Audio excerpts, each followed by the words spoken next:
Okay, so remember to study your laws, law of place, and positive law. Okay, remember to study your pressures, the definitions, and the normal values of your pressures. And I mean like the intrapulmonary pressure, intrapleural pressure, etc.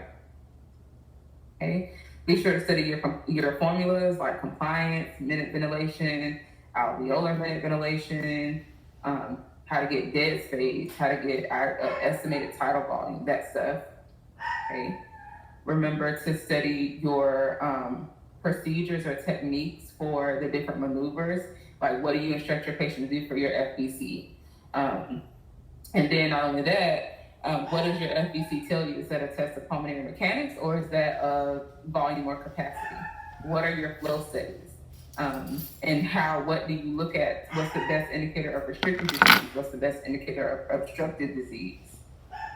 So obstructive and restricted disease is the name, like which diseases fall into each category, the characteristics of them, what's the primary problem with each, how to identify them on a PFT result, so your volumes and your capacities, the definitions and the normal values. Remember to refer back to your practice with all of the how to find the missing values. Remember, for example, if you add your ERV and your RV together, what does it give you? It gives you FRC. Okay.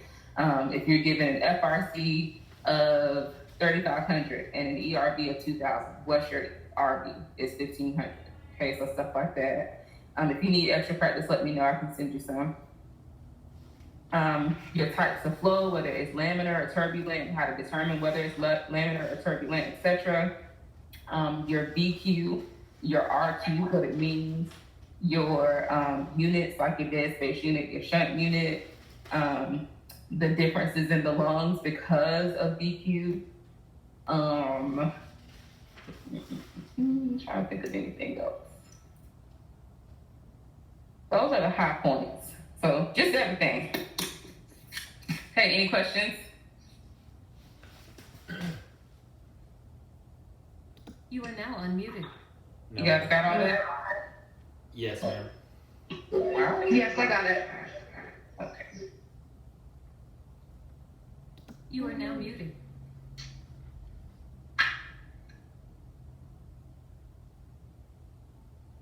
Okay. So let's go ahead and get started. If I can stop putting technical difficulties.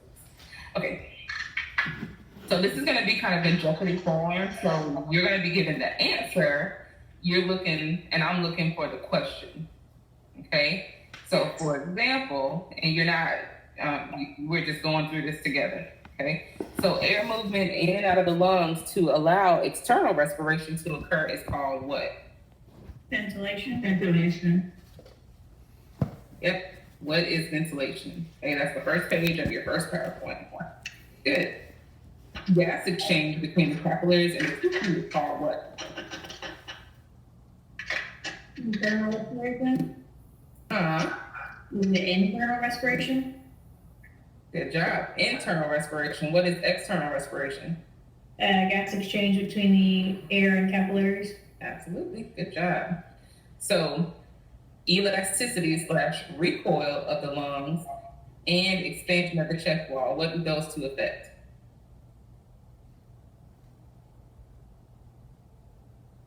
You are now unmuted. Or what does that relationship pertain to? Compliance. So those are the two opposing forces that aid in ventilation. So if you remember, we talked about how the lungs want to recoil on themselves. That's what allows us to expire. And then the fact that the chest wall wants to expand, that's what allows us to inspire. So those two opposing forces help so we can inhale and exhale pretty easily. You are now muted. Okay. What is the difference between pressures, the difference in pressures between the atmosphere and the alveoli? What pressure is that? You are now unmuted. AA gradient. No. You know that your AA gradient is your alveolar oxygen, or your alveolar oxygen minus your arterial oxygen. Is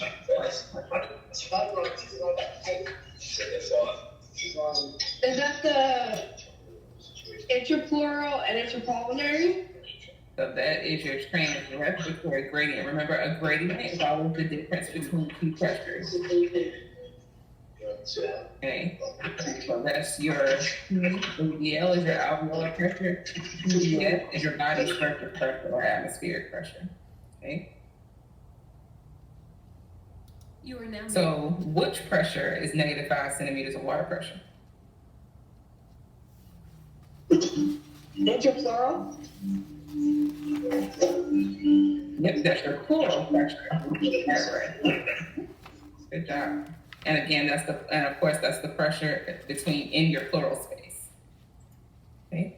So gas exchange between the alveolar air, the alveolar gas and the capillaries, Taylor. External respiration. Good. Okay, any questions so far? You guys need elaboration or clarification on any of these? Okay. So the force that draws alveoli in on itself is directly proportional to the surface tension and inversely proportional to the radius of the alveoli. What is this describing? now unmuted. Law of Laplace.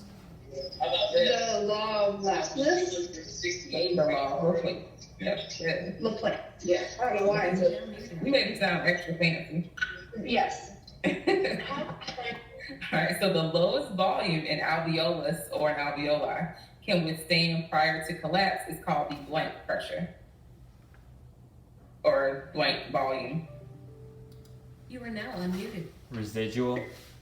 Nope, an alveoli, not a lung volume. So that's called the critical volume. That's saying that if you don't have at least this much air in your alveoli, it's going to collapse.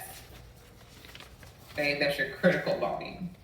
So in the law of Laplace actually says that it allows two alveoli, maybe one big, one small, to reach the same volume without the little one collapsing.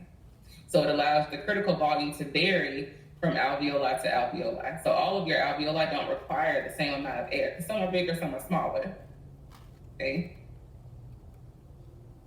So the answer is how readily or easily the lungs accept a volume of inspired air. What is that describing?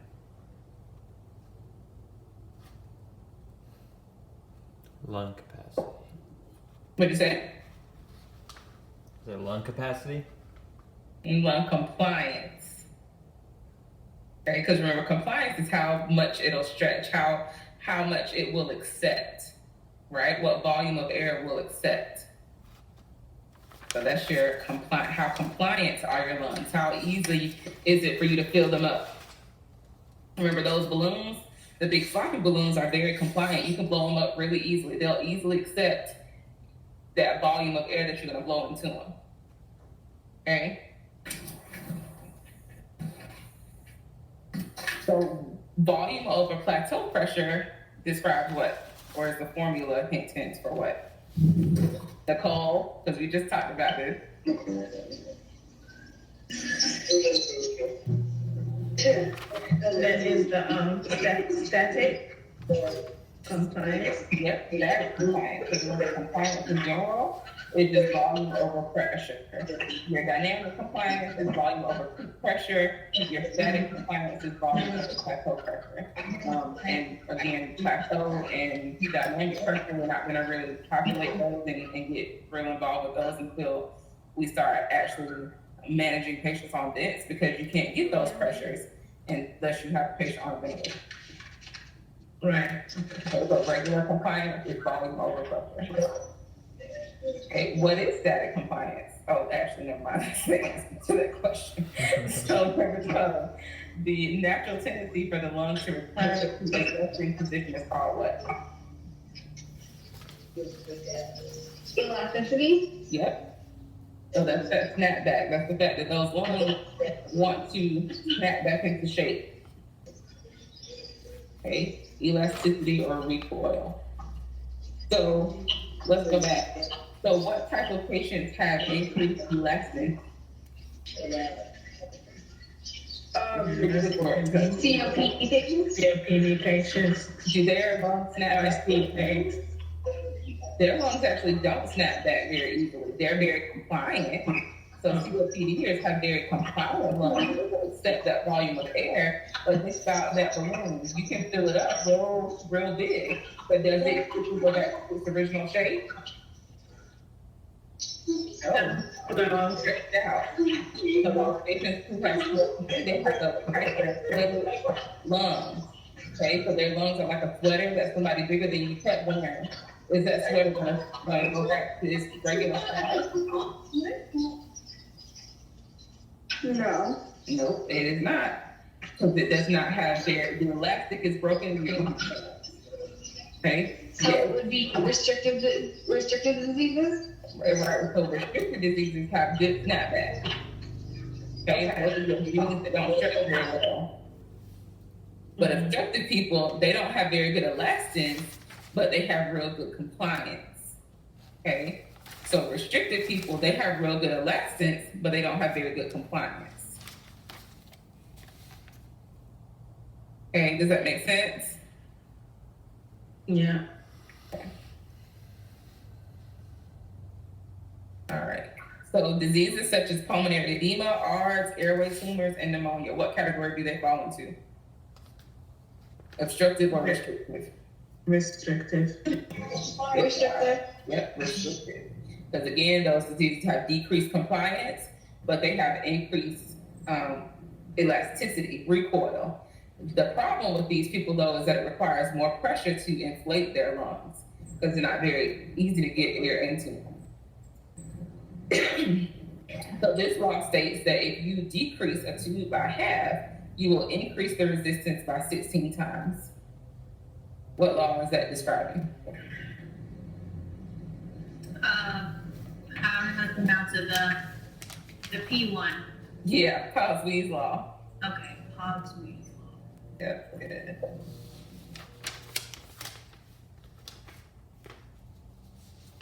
That's good.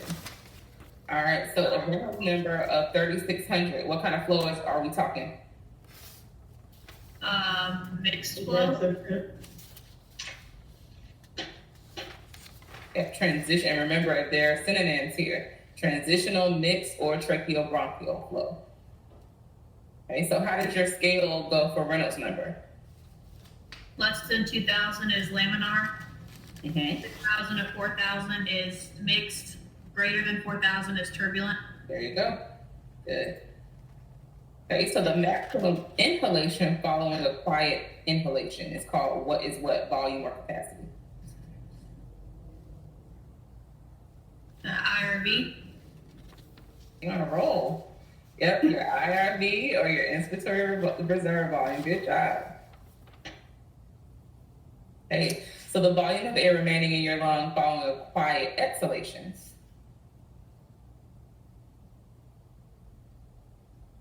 That's the residual volume. Which one? That residual volume. You are now on Functional residual capacity. Residual capacity. Yeah. now muted. So your reserve volume would be what's left after a maximum exhalation. Okay. So quiet exhalation, and you can look back at your chart. What is a quiet exhalation? What volume is that? You are now unmuted. ERV. No, that's your tidal volume. So a normal quiet exhalation is your tidal volume. So if you look at your chart, you're like, okay, you're at the end of the tidal volume, what's left? That would be your ERV plus your RV, which is the equivalent of your FRC. Okay. Does that make sense? Yeah. Okay. All right, so if you say, Mr. Samuels, I want you to breathe normally through your mouthpiece for a few breaths. Next, I want you to inhale as deeply as you possibly can, then moderately exhale as much air as much as you possibly can. What are you instructing your patient to do? So you want them to breathe in as deeply as they can, then exhale as deeply as they can.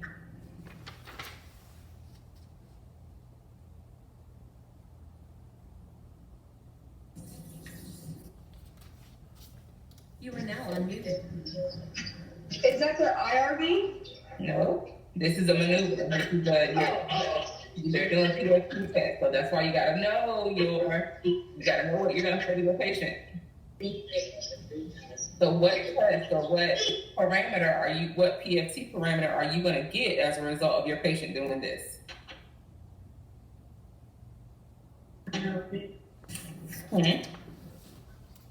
Is it your MMV? Is it maximum voluntary ventilation? Is it your The maximum volume. SVC? SVC? It's your SVC. So remember, vital capacity is a max inhale followed by a max exhale. You want them to not, an FVC would be the same thing, max inhale, max exhale, but you want your patient to forcefully blow it out as hard as they can, right? Because that's how you're gonna get your flow studies. If you just want them to blow it out at a moderate speed, we consider that an SVC. So you're still gonna get your vital capacity, but you don't want to force vital capacity. If you said for the patient to do the same thing, but you want them to blast the air out as hard and as fast as they could, that would be an FVC. Okay, so this PFT value is indicative of changes in the patient's airway compliance.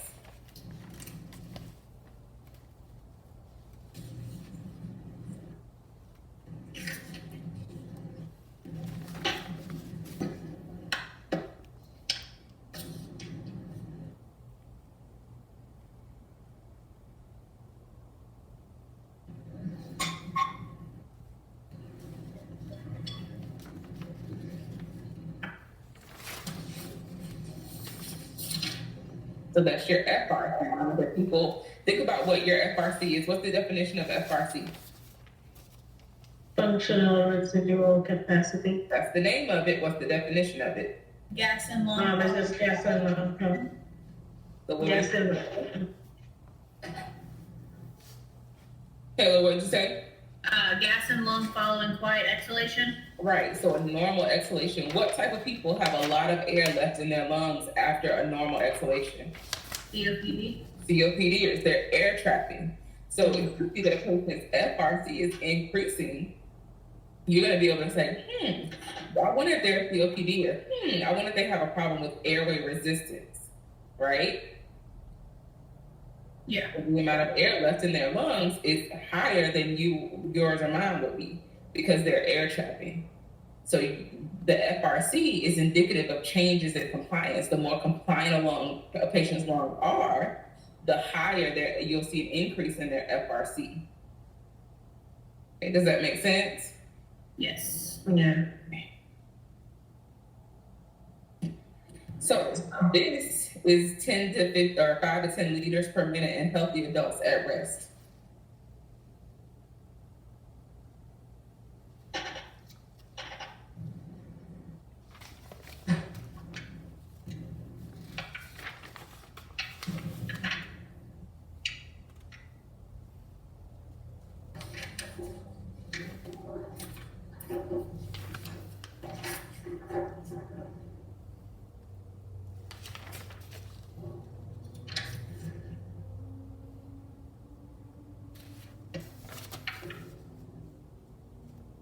Minute ventilation. Right? And what does minute ventilation consist of?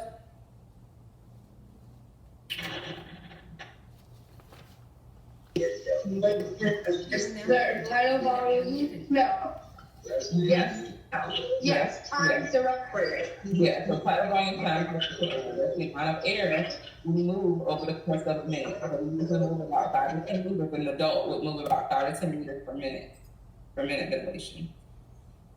Okay, what is VC minus IC? What volume or capacity are we left with?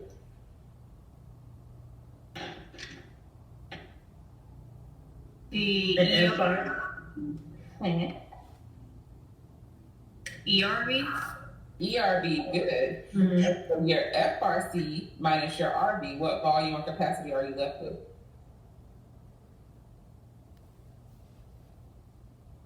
You are now muted. You are now unmuted. ERV. Good job. So both of them are going to give you your ERV. Okay, everybody see that on the box? This is why I said know your box, love your box, draw your box, because it makes it much, much easier if you can see it. You are now muted. Any questions about that?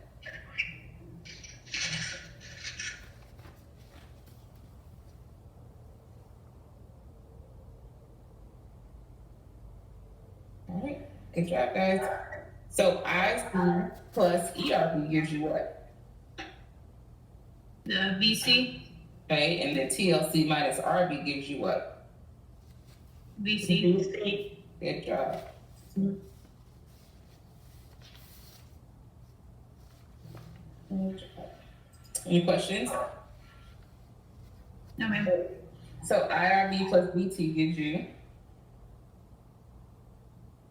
IC, VC minus ERB gives you FRC.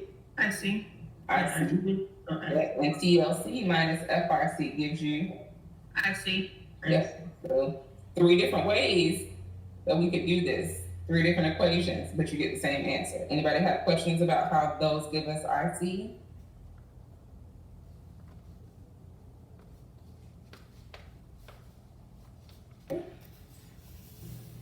So IC minus IRB gives you what? VT, So VC minus in parentheses IRB plus ERB. Of course, we have to work inside of our parentheses first. So IRB plus ERB, and then minus VC, or VC minus those volumes.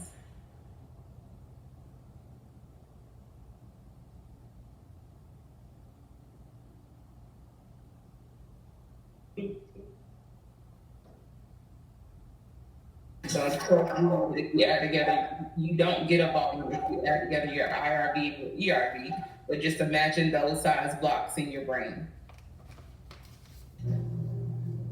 You are now unmuted. that would be the IC, then minus VC, That would be your VT. So it, kind of picture your VC box. What I do is I kind of, like I color it in. So maybe it's not best to work in your parentheses. I'm gonna stop sharing my screen for a second so I can show you guys without getting confused.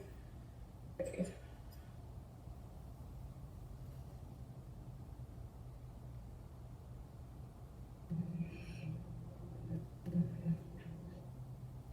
Y'all missed artistic skills. It's been a minute since I've drawn this for you.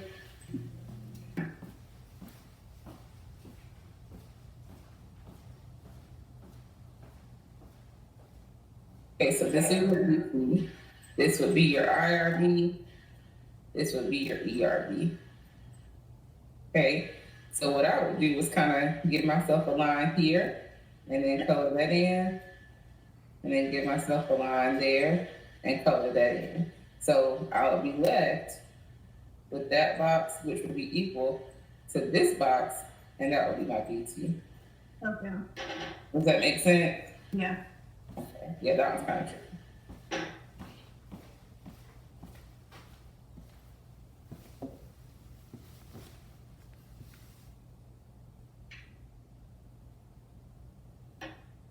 Okay.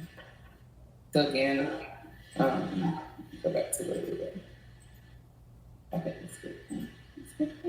Yeah, okay. So IC minus VT gives you, or leaves you with, IRB, and then so VC minus your tidal volume and minus your ERB. that'd be the IRB, Good job. Any questions?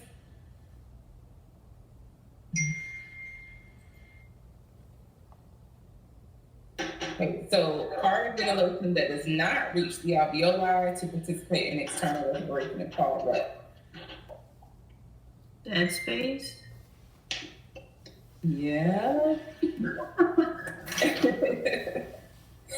So ventilated alveoli that are not perfused or not adequately perfused.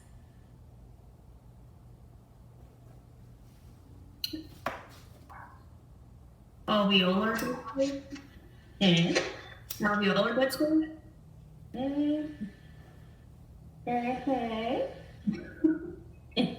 Be confident. Yeah, so that's your alveolar dead space. So if you have, because not all of our alveoli do blood flow, not all of our alveoli are open. So we do have some alveolar dead space as well.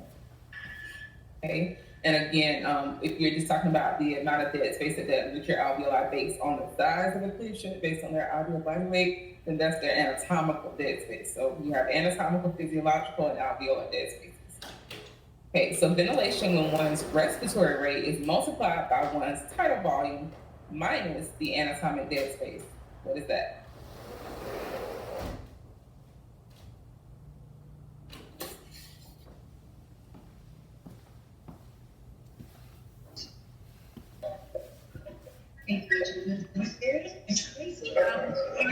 Ventilation. What was it? Alveolar minute ventilation. Yeah, so alveolar minute ventilation. Remember, your minute ventilation is just your tidal volume times your dead space. If you subtract that, your tidal volume minus your respiratory rate. So if you subtract out your dead space, you're talking about what actually makes it to the alveoli and gets a chance to participate in gas exchange. So that's your alveolar minute ventilation.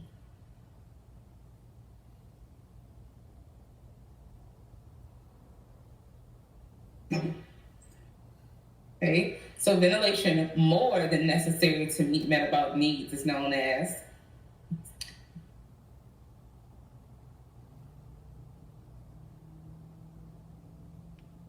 Hyperventilation. Yep. And so how do you know if a patient is hyperventilating?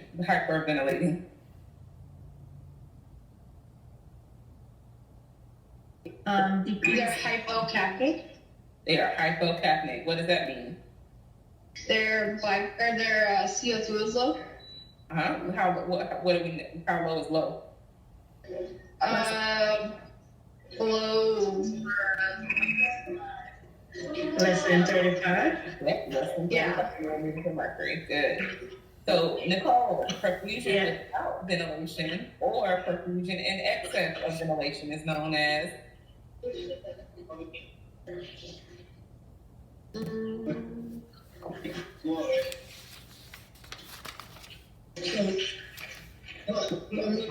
Is that hypo factor?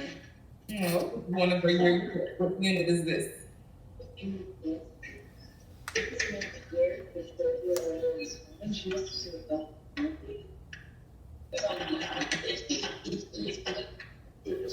This is for here. You are now unmuted. Okay, somebody else in Nicole. Shunting.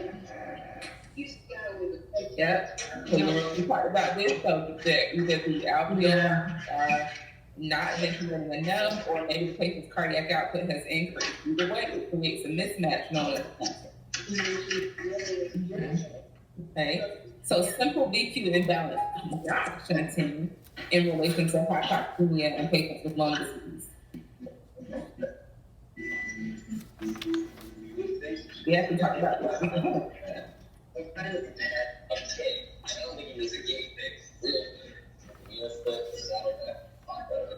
So that's the most common cause of hypoxemia with lung disease. You guys remember that? Maybe not. So the most common cause of hypoxemia in patients with lung disease is a simple VQ mismatch, simple VQ imbalance. Okay, not shunting, not dead space, just a VQ mismatch. Okay, so 200 milliliters of CO2 divided by 250 milliliters of O2 gives you a ratio of 4 to 5 or 0.8. What is that? Normal. Normal RQ. Yes, so that's your RQ, which relates to the unequal exchange of CO2 and O2, a respiratory quotient or RQ. Good. So the dividing 4 liters of alveolar ventilation divided by 5 liters of cardiac output also gives you a ratio of 4 to 5 or 0.8. Dead space. That's your VQ. Your ventilation over perfusion. Yep, so your equation for ventilation versus perfusion. Remember, ventilation for liters of alveolar ventilation. That's how much air you actually get or gas you get into your alveoli. And then our normal cardiac output, how much blood was presented to our body over the course of minutes would be 5 liters. So yeah, that's SBG1/SBC. That's indicator of the time we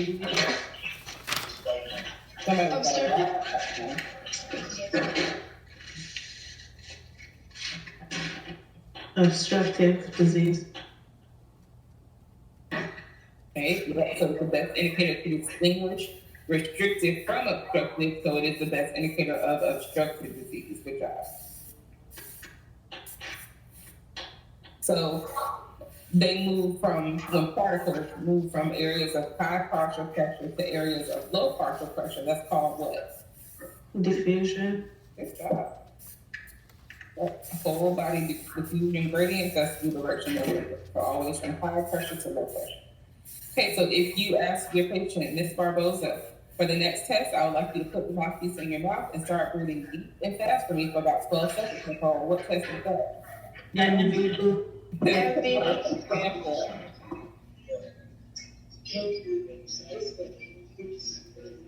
hear what you said, I'm sorry. What does that stand for? What does MVV stand for? Maximum voluntary ventilation. Good. Who is it low in, restrictive or obstructive disease? Obstructive. Both, restrictive and obstructive. We can't move much air. If we can't get it back in, we can't move much air. If you can't move the air out, you can't move much air. What's normal guidance? 160 to 180 liters. Good job. Okay, so that's your MVV. So 4 times more ventilation is located where?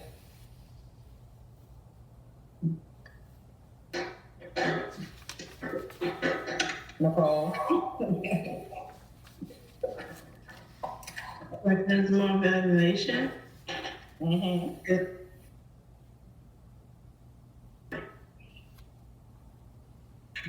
Is that the total? No. I'm not sure. So in the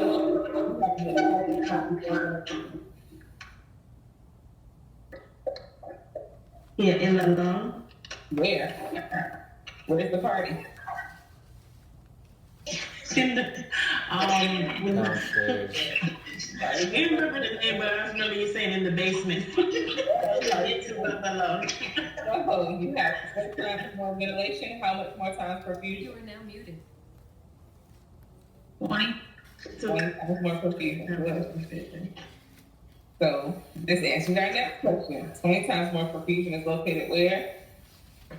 Where's the party? In the lungs. In the base. I know in the lungs, in the bases of the In the lungs. bases of the lung. Yes. So this results in increased alveolar minute ventilation if tidal volume and respiratory rate remain constant.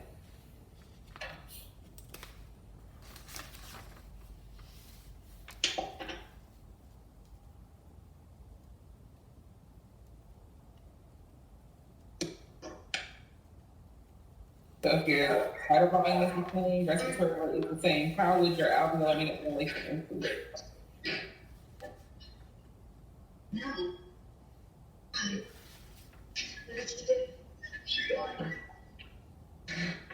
For some reason, I want to say something, it's dead space, but I don't think that's right. Okay, what about this? So, where's your dead space? It is dead space. Does it increase or decrease? The dead space would decrease to increase. Yep, so the dead space is the same. What's your formula for alveolar minute ventilation? Your alveolar volume times your respiratory rate. Okay, how do you get alveolar volume? Tidal volume minus dead space. Right. So if your dead space becomes smaller, that means you would be subtracting out a smaller amount from your dead space. Right? So if your dead space were the same, you're subtracting out less and then you're multiplying it by the same number, that would give you a bigger answer, right? So if your dead space increases, that's going to decrease your alveolar ventilation. If your dead space decreases, that's going to increase your alveolar ventilation. Okay, so what are these formulas?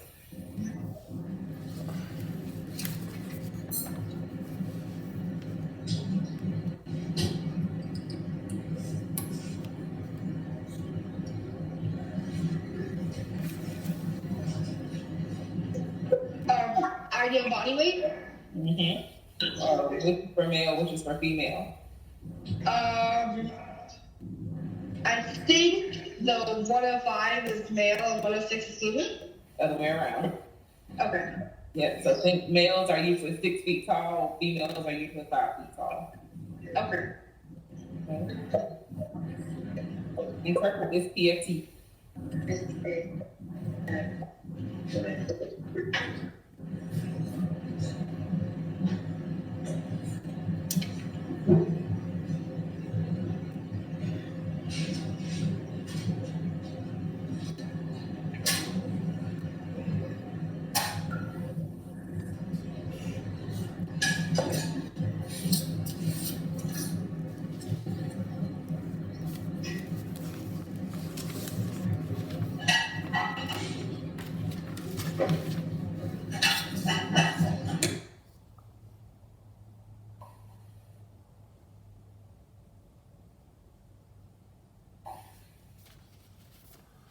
You are now unmuted.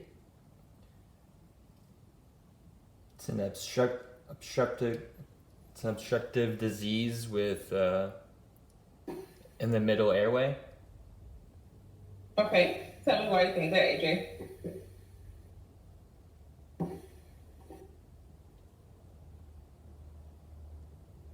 Because is that the FEF down low? At the very bottom, is that the FEF? It says PEF. That's PEF.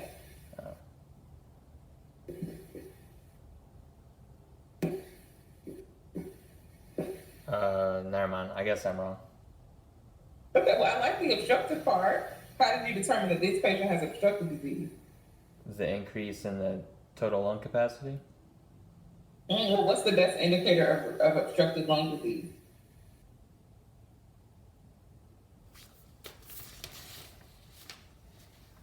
Welcome out, y'all. FEV, FEV1. So your FEV1, FEV2 is the best indicator of restricted disease. What tells you, okay, by looking at that, what tells you that your patient does have obstructive disease? It's less than 80. Yeah, 75%. predicted. Theirs is 60%. Yeah. Okay. So that does indicate that they have the obstructive disease process. Do they have restricted disease process?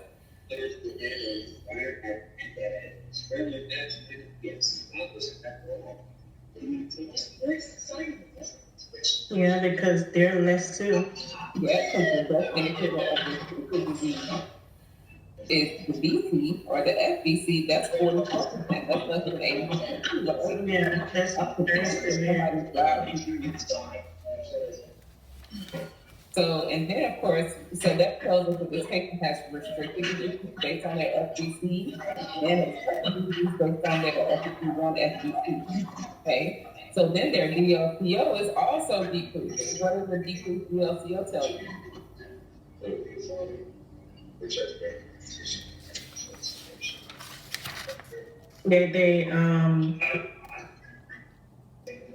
It's and diffusion defect or something like that. Okay, yes, they have a diffusion defect. So what type of disease is a diffusion defect present in? I know can somebody read on there? I'm straining to hear you. I'm straining to hear myself. Yeah. So diffusion defect is what two diseases You are now muted. cause a diffusion defect? Pulmonary fibrosis, Or emphysema. yep. So that patient has emphysema. They got everything going on. They got everything. And one other rule of thumb, so you guys should wrap them up, is that, if your patient has a restricted disease only, then their TLC will always be decreased. Okay, Mm. so that's it. Any questions?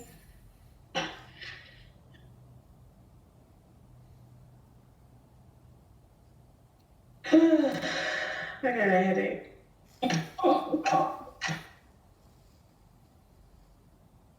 It's been a lot. Okay.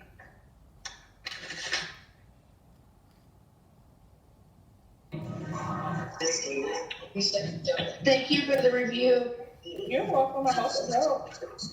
No, it did. I was kind of multitasking with it. I was running after kids and cooking and studying, so kind of a little bit of everything. So Hello.